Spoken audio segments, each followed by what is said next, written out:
Hello, everybody. Welcome to another video. Today is the 1st of February, a new month. And in today's video, we're looking at important developments from the Velyka Novosilka and Andriivka fronts, some really important updates from Toretsk, and we'll finish off with Kursk and the battle for Dvorichna and its surroundings. So that is on the new bridgehead created by the Russian side west of the Oskil River. I want to look at the elevation over there and some new Ukrainian troop rotations. So today's video will be very important. Let's begin by looking here at the aftermath of Velyka Novosilka, because the Russian garrison that was stationed and responsible for capturing the town is still over here. I've not monitored or seen any indication of Russian units being moved to other parts of the front line.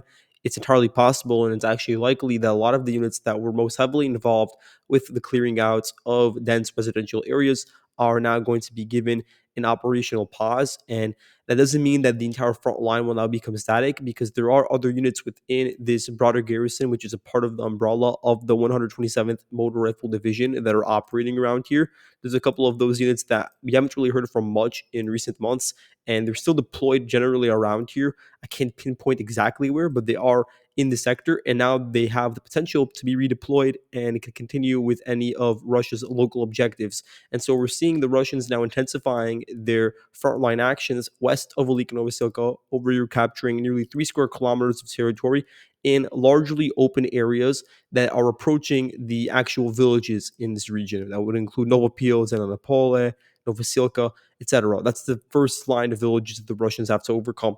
And what I believe is the objective over here, and what seems to be pretty logical, would be to create a wedge where the Russian forces are able to exploit this. Let's see how wide it is. This sort of, let's say, 9 kilometer wide area, this opening that is largely consisting of open fields, not many settlements or dugouts or anything of that sort. And it's in between two locations where there actually are pretty dense Ukrainian trenches and fortifications built. First of all, to the west, this is where you have the entire backup line that the Ukrainians have set up, that's sort of supposed to protect the flanks of Huliapoli and more generally the border between Zaporozhye and Dnipro. Then to the east, you have over here this line. It's pretty small, but it is pretty dense in defenses. It spans 7 kilometers, and it's located just to the northwest of Velyka Novosilka. A lot of Ukrainian infantry that are involved in the grueling day-to-day fighting, they withdrew from the houses in Velyka Novosilka to these trenches.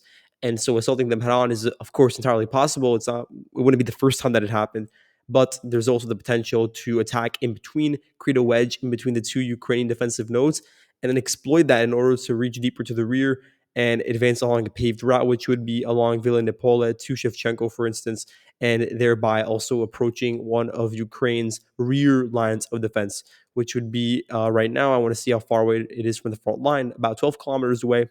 So it is still a pretty far distance away, but it's still within the range of many Russian FPV drones. Not even the fiber optic ones. Those ones are, of course, able to reach within 15 to 20 kilometers behind the front line, meaning that they are already beginning to harass an area like Komar, which is the new Velyka Novosilka, you can say, for the Ukrainian side, because it is now acting as that sort of logistical node that splits up with all these various roads reaching different parts of the front line. And so that's going to inevitably become a target of the Russian side.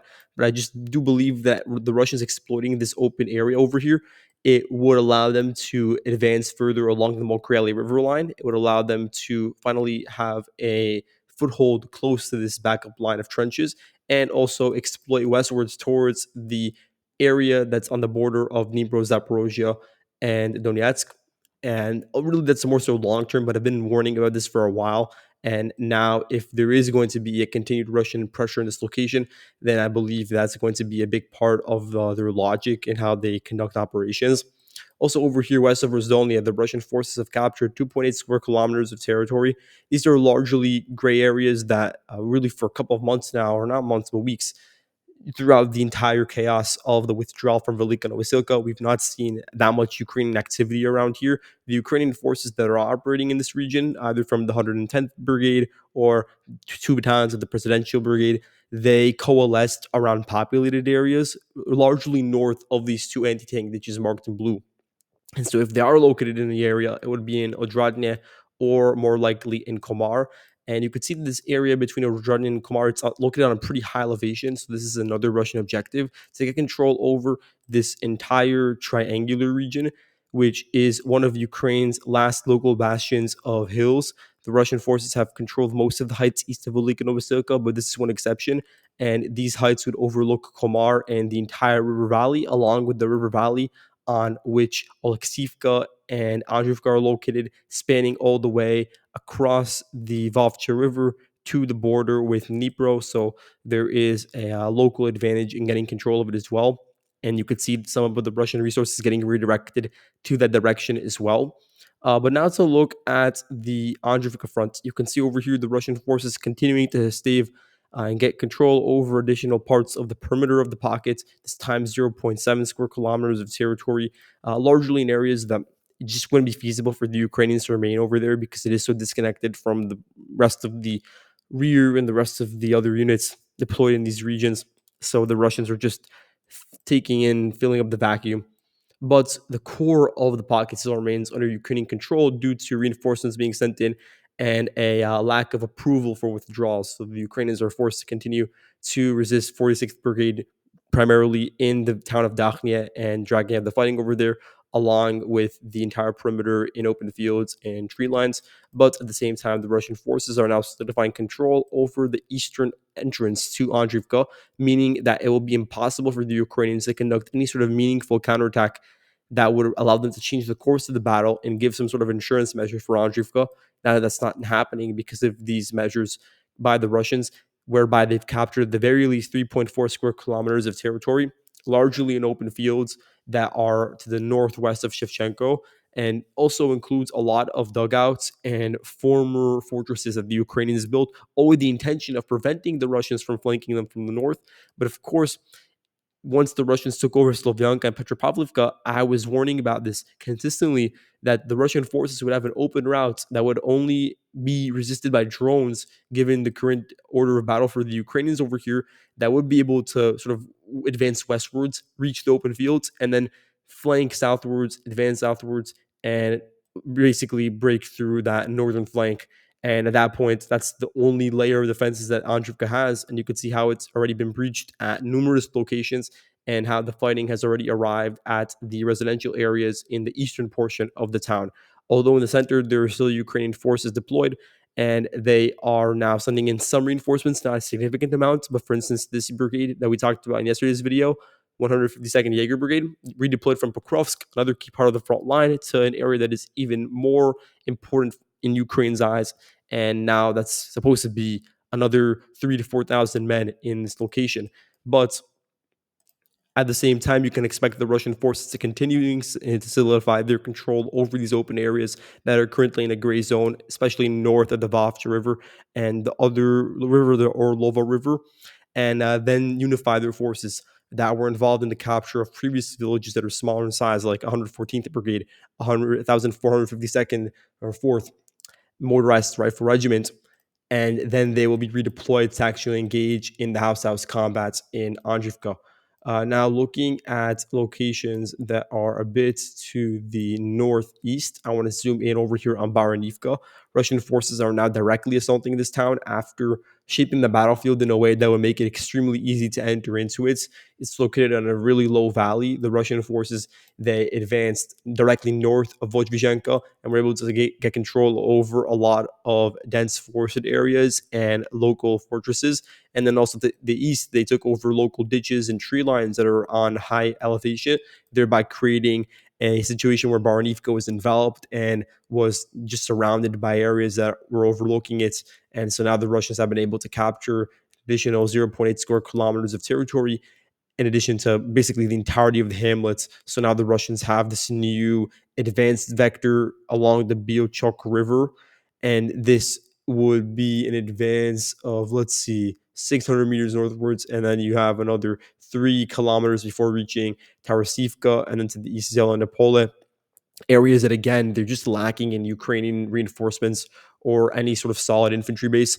But of course, overrunning those villages would sort of be the final populated measure that the Ukrainians would have to impose their sort of defensive will against the Russian forces in this location. And again, this is not a main theater for Russian operations, so don't expect anything quick. But following any sort of collapse over here of defenses in these villages, you just have this massive open area that spans, I want to show you guys over here, like 8, 9 kilometers in width before you reach any other populated areas on the rear, and it would be extremely compromised and really susceptible to deep Russian penetrations and attacks that would have implications for the entirety of this sort of pocket that you're beginning to see form. It's a pocket that runs from the region to the west of Toretsk and to the east of the highway, to the east of the Pokrovsk front. It's an area amounting to 250 square kilometers generally. And I haven't seen it discussed widely because the Ukrainians over here have been able to sort of keep the situation intact due to the trenches that are built over here in one part of the front line and due to the deployment of some reinforcements that have sort of incentivized the Russians to look elsewhere. But if the trend continues with Toretsk, which we're seeing in the moment, we're going to zoom in on that, and also around the Andriivka region, then eventually we'll reach a point where the Ukrainian garrison over here, which I don't know, maybe it's like 6,000 people, deployed in the Sukha Kalinova region, it's going to become extremely difficult for them to resupply with the main nodes that are connected in Konstantinivka and elsewhere. And then you could see a movement, a significant movement by the Russian side just to the south of Konstantinivka, which would be the eventual culmination and eventual objective of the Russian forces in this location. So that's something to look it up for, to keep in mind over the course of 2025, because I think that will be a defining moment in the sort of medium term looking at this year. It's just something that I haven't seen mentioned yet, and I'm already going to warn you guys of that possibility. But over here, I want to look at Toretsk on a more granular level, so you can see the Russian forces once again advancing into Novospassky, this time taking additional areas that were previously in a gray zone. Once again, just a total lack of armored vehicles. The Russian forces are almost entirely using either motorcycles in this location on foot or using private vehicles like vans or ladas. And those ones are just extremely easy to destroy and to pinpoint by the Ukrainian drone crews that are very trained over here. And so it's largely guaranteed that in these sort of initial cutting edge breakthrough results that the vehicles are going to get damaged, and thereby there's a huge chance that the troops inside also are casualties. But nonetheless, the Russians have been able to advance to this location, and an area where they were able to gain an extremely large chunk of territory is over here in the pocket that we've been talking about. So I refer to it as the Zabalka pockets because the Ukrainians retain control over a part of southern Zabalka. So the Russians, as of now, captured 3.6 square kilometers of territory. We have this geolocation from the Ukrainian side from January 31st of two Russian BTRs being targeted by Ukrainian artillery and mines as they were advancing west of the Zabalka district. And although this doesn't show Russian physical presence in some areas where the Ukrainians were previously marked over the past week, including the water filtration station, car racing track in these residential areas. At this point, when you look at where the Ukrainians were situated and the route by which they were able to approach these areas that are so deep into the salient, it would be almost impossible for the Russians to be located at this location and for the Ukrainians still have a steady stream of movement from their main areas on the front line, from their main rear bases all the way to this area so deep in the pockets. And so I'm just logically deducing that the Russians are probably in control of these locations by now or are in the process of clearing them out. Of course, if I'm wrong, then I'll correct the record, but it just seems to be the most logical scenario at this point, although I'm still going to be cautious and say that areas a bit to the west in these open fields are still a gray zone, and that this region over here, this higher elevated slag keep and some nearby fields are still under Ukrainian control. But it is an important movement by the Russians because it eliminates one of Ukraine's main ways of distracting the Russians. Even though the Ukrainians did not have a lot of resources deployed over here, it always created a sort of thorn in the Russians' back that didn't allow them to have a steady stream of communication between their operations in Shoshibinivka and the ones in Toretsk city itself. But now, as the pocket begins to close, you're going to see more unified operations that can continue to advance in a more cohesive manner northwestwards towards the rest of the rail line and towards the rest of the Toretsk River in the direction of Konstantinivka, which is the general gist of what we're seeing over here. The planning and the way in which the front line is being shaped, it's all being directed towards the city. And the same thing with Chasiv Yar, which is just sort of an overarching theme with the movements on the front line over the past couple of days. But we'll look at Konstantinivka in much more detail in the coming months with a lot of videos focusing on the trenches and topography in that location. But I do want to look finally at the situation over here across the Oskil River because we do have geolocations, and I am being pretty conservative with the gains that I'm estimating for the Russian side. It could be more actually. But over here, you can see there are two geolocations indicating that there were Russian advances. First of all, north of the Debriivka district in Dvorichno, you have this from January 30th.